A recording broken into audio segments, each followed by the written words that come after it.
Salam, hər vaxtınız xeyirli olsun dəyərli izləyicilər. Bugün mən maşın üçün bir aksesuar hazırlayırdım və onu sizinlə çəkib paylaşmaq istədim. Aksesuar hər birimizin sevimlisi, fəxrimiz olan Qarabağ klubunun loqosudur. Bu loqonu hazırlamaq üçün ilk növbədə bizə hansı materiallar lazımdır, onlarla sizi tanış eləyim. Deməli, belə bir göy qaş. Bilirsiniz ki, logo göy və sarı rənglərdədir. Belə sarı qaş. Sonra belə bir saçaq. Düşünürəm ki, bu saçaq biraz uzundur, amma aksesuar hazır olandan sonra biz onun boyuna uyğun bunu kəsə bilərik. Sonra belə bir biser bizə lazım olacaq. Buna satin biser deyirlər. Satin biserin digərlərindən fərqi nədir? Bunda elə bir ki, biraz sədəf parıltısı var. Sonra aksesuarın qıraqlarını bağlamaq üçün belə payetkalardan 2 mm ölçülü belə payetkalardan istifadə edəcəyik. Sonra aksesuarı asmaq üçün bizə lazım olacaq belə bir zəncir, 2 ədəd pin, bağlayıcı. Təbii ki, deməli loqonun eskizi. Deməli, bu eskizi siz də mənim kimi özünüzdə çəkə bilərsiniz və yaxud da bunu printerdən də çıxarda bilərsiniz. Keçə, fetr də deyirlər buna. Yəni, bunu mən artıq vaxt itkisi olmasın deyə belə, yəni, çəkib sizə, burada çəkmişəm sizə göstərmək üçün. Deməli, necə edirsiniz, nə edirsiniz? İlk öncə fetrın üzərinə bu eskizi qoyub, sadə karandaşla çox qaralamırsınız, yüngülvari qıraqlarını belə deməli çəkirsiniz. Eskiz hazır olandan sonra belə bir kabaşon var məndə. Deməli, bu Qarabağın loqosu budur. Sadə loqoları təbii ki, muncuqla, qaşla hazırlamaq mümkündür, amma gəlin razılaşaq ki, yəni bu loqo biraz qəliz olduğu üçün, yəni bunu kiçik ölçüdə muncuqlarla hazırlamaq mümkün deyil. Ona görə də bunu mən bu formada kabaşon formasında hazırladım və bunu deməli loqonun ortasına belə yapışdırdım. Yəni bu asan bir prosesdir. Yəqin bunu hər biriniz bilərsiniz. Bu prosta quruması üçün vaxt da lazımdır. Ona görə də mən birbaşa bunu hazırladım. Deməli bu kleydən istifadə elədim. Bunu yapışdırmaq üçün. Sonra bizə nə lazım olacaq? Alətləri də göstərim. Deməli, naylon sap, biser iynəsi, sapın nömrəsini də sizə göstərim. 0,15 mm. Pinləri əymək üçün belə bir kəlbətin.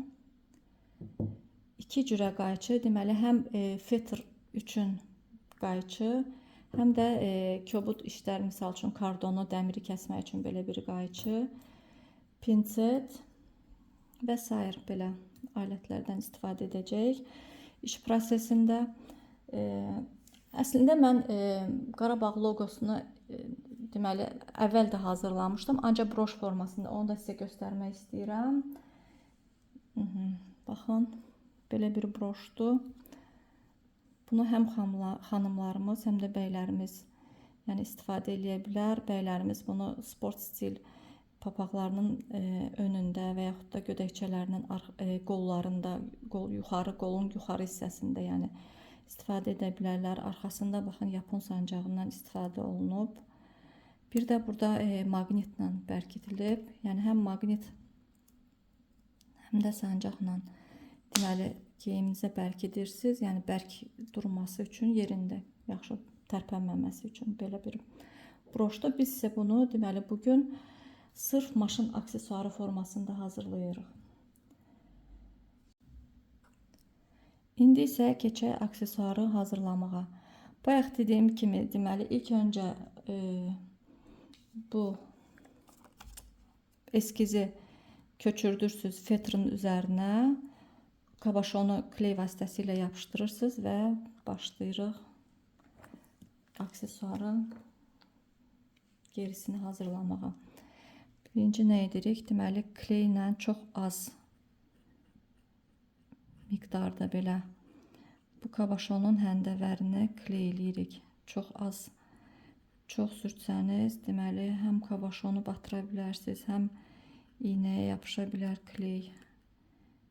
Yəni, bu da bizə lazım deyil. Ona görə yüngülvari belə kley çəkib, ilk öncə göy rəngli qaşı kabaşonun ətrafına yapışdırırıq.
Və hər tərəfini səliqəyə salırıq.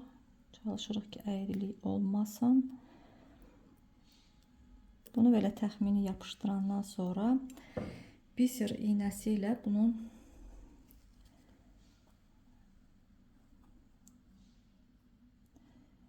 başlayırıq hər tərəfdən tikməyə. Deməli, buradan içəriyə doğru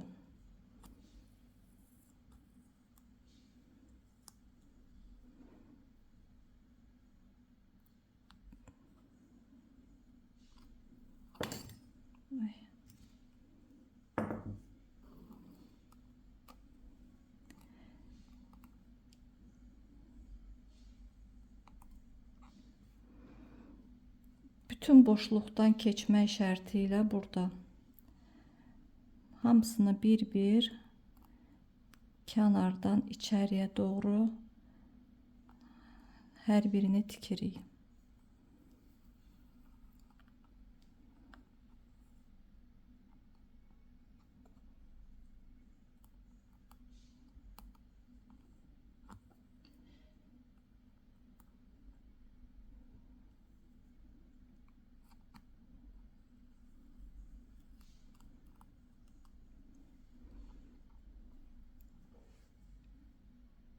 Gördüyünüz kimi, deməli, bütün qaşların qırağını hər birini tək-tək tikdikdən sonra keçirik qıraqlarına. Qıraqlarını da kleylədim, yəni çox az bir miqdarda buradan kley sürtürük və bu dəfə sarı qaşlarla kənarlarını işləyirik. Çox diqqətlə deməli, işləmək lazımdır ki, xəttdən kənara çıxmaq olmaz.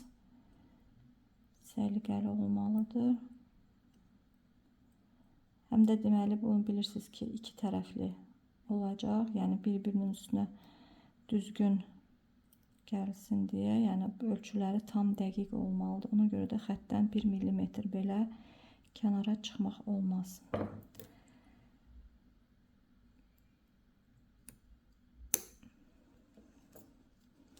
Yapışdırdıqdan sonra mütləq bunu kontrol etmək lazımdır. Yəni, qaşlar hamısı düzgün yerində otursun. Sağa sola əyilməsin.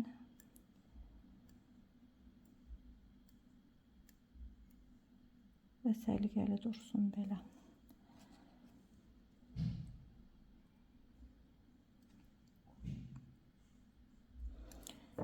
Digər tərəfi yapışdıraq.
və üst hissələrini eyni ilə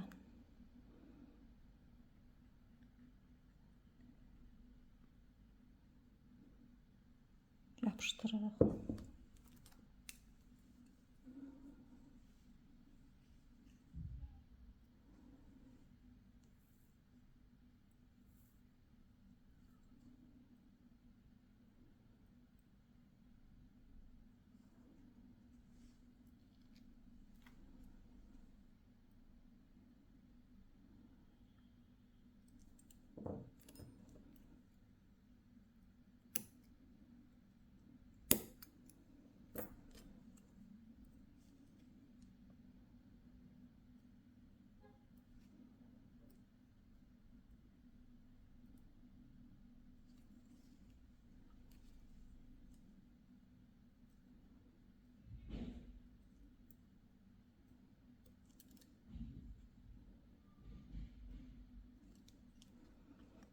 Və sonuncu hissə qaldı.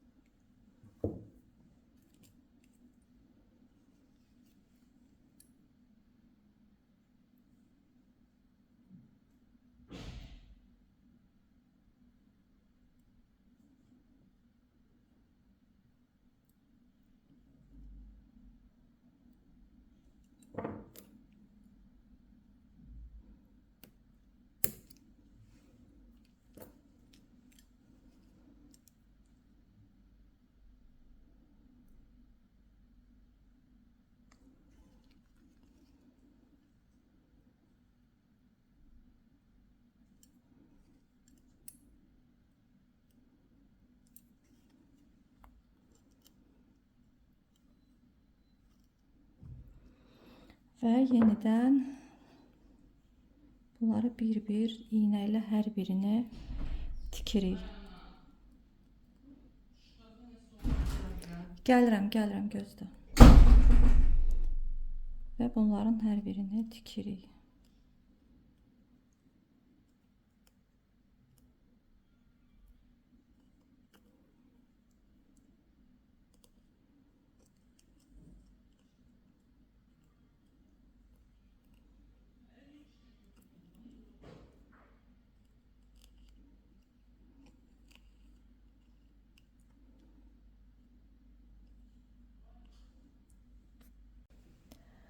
Budur, artıq sarı qaşların hamısını deməli tikdim. İndi isə içəri tərəfdən sarı qaşların belə yanına deməli göy qaşları öncə yapışdırmaq, sonra isə tikmək lazımdır.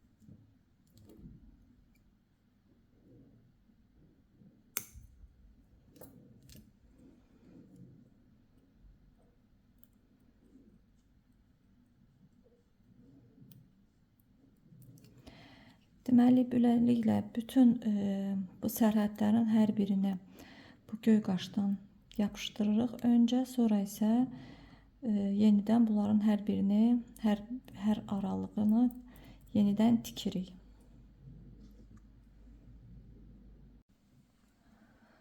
İndi isə gəlin bunun içərisini ağmuncuqlarla dolduraq.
Mən bütün broşlarımı bu üsulla tikirəm. Siz istəsəniz digər üsulla da tikə bilərsiniz. Yəni 2-2, 3-3 muncuqları iynəyə yığıb, yəni tikə bilərsiniz.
Və beləliklə bunun içinin hər tərəfini bu ağ muncuqlarla deməli tikmək lazımdır.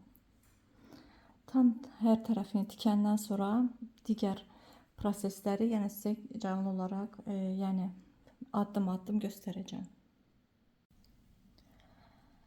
Artıq hər iki üzü hazırdır. Yəni yapışdırdım hər iki üzünü.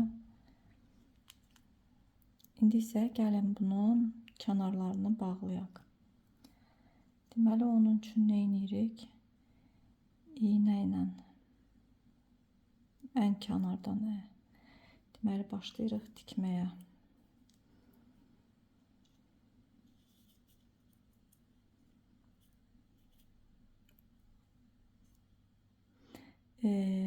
Birinci dəfə 2 ədəd payetka götürürük.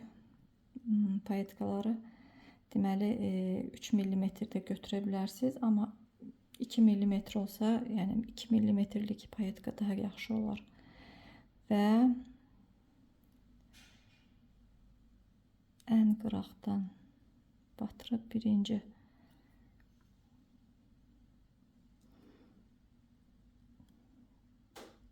deməli buradan birincini qoyuruq, birinci payetkanı buraxırıq, ikinci payetkanı təzəldən iynəyə keçirib, baxın belə tikirik.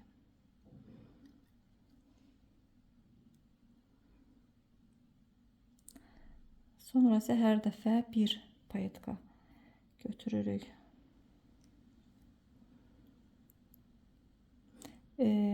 Çalışın qaşların arxa hissəsindən tikin ki, çünki bu daha möhkəm olması üçün belə arxa hissədən yəni götürsəz daha yaxşı olar.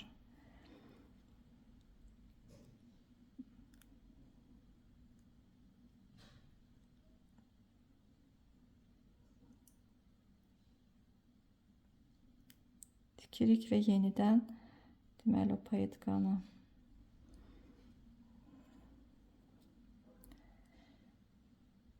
ikinci dəfə deməli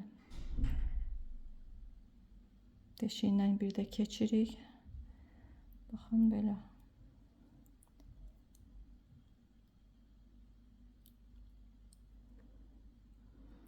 Əl işi təbii ki, biraz səbir tələb edir. vaxt tələb edir. Ona görə də səbirlə oturub bunu axıra qədər tikmək lazımdır.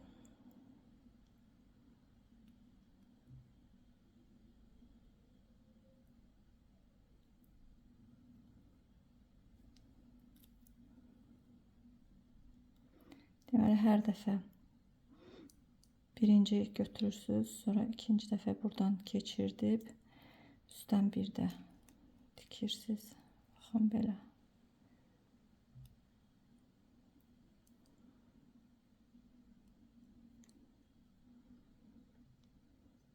Və ipi möhkəm çəkirsiniz.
Və bu üsulla bu qıraqlarını hər tərəfdən belə tikib bağlayırıq.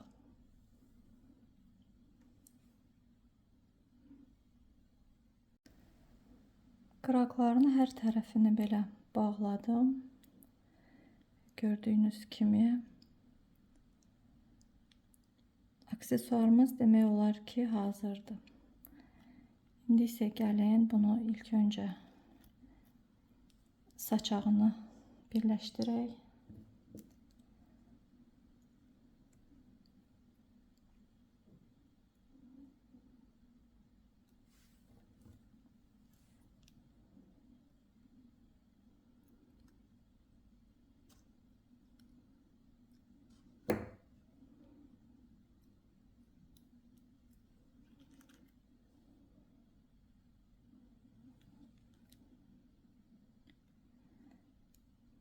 Dəmir biraz uzundur, bunu bir balaca halqana kiçildək.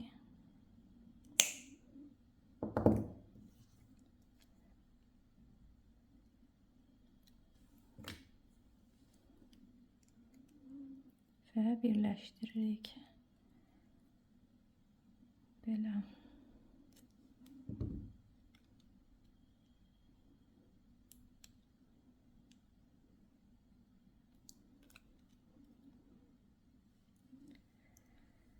Və üstünün zincirini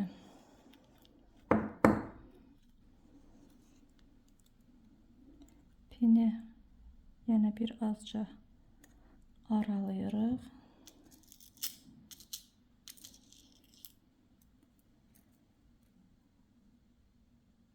Əvvəlcə deməli bu ucuna zinciri birləşdiririk.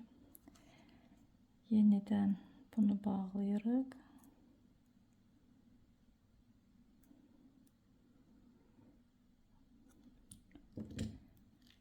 Digər ucuna isə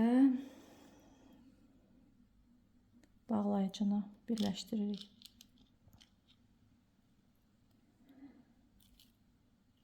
Dəyərli izləyicilər, deməli mən bu işlə çoxdan məşğul olmama baxmayaraq, yəni iş prosesini ilk dəfədir ki çəkib sizlə paylaşıram. Ona görə də yəni videoda olan qüsurlara görə yəni üzürlü sayın, əgər varsa rəy bölməsində fikirlərinizi bildirin. Videonu bəyənməyi unutmayın. Kanalım yenidir, dəstək olun. bu adda, yəni digər sosial şəbəkələrdə də səhifələrim var. Orada da abunə olub, orada da məni dəstəkləyə bilərsiniz. Buna çox sevinərəm. Əvvəlcədən hər birinizə təşəkkür edirəm. Bunu da biraz kiçildirik bu halqanı və birləşdiririk.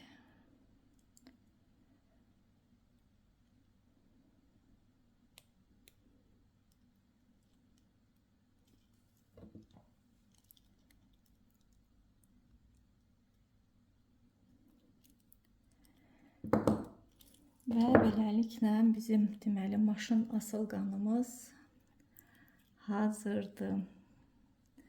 Videonun əvvəlində də dediyim kimi bu ola bilər ki, bu saçaq biraz uzundur. Bunu zövqə görə qısaltmaq lazımdır, qısaltmaq olar və düşünürəm ki, bu möhtəşəm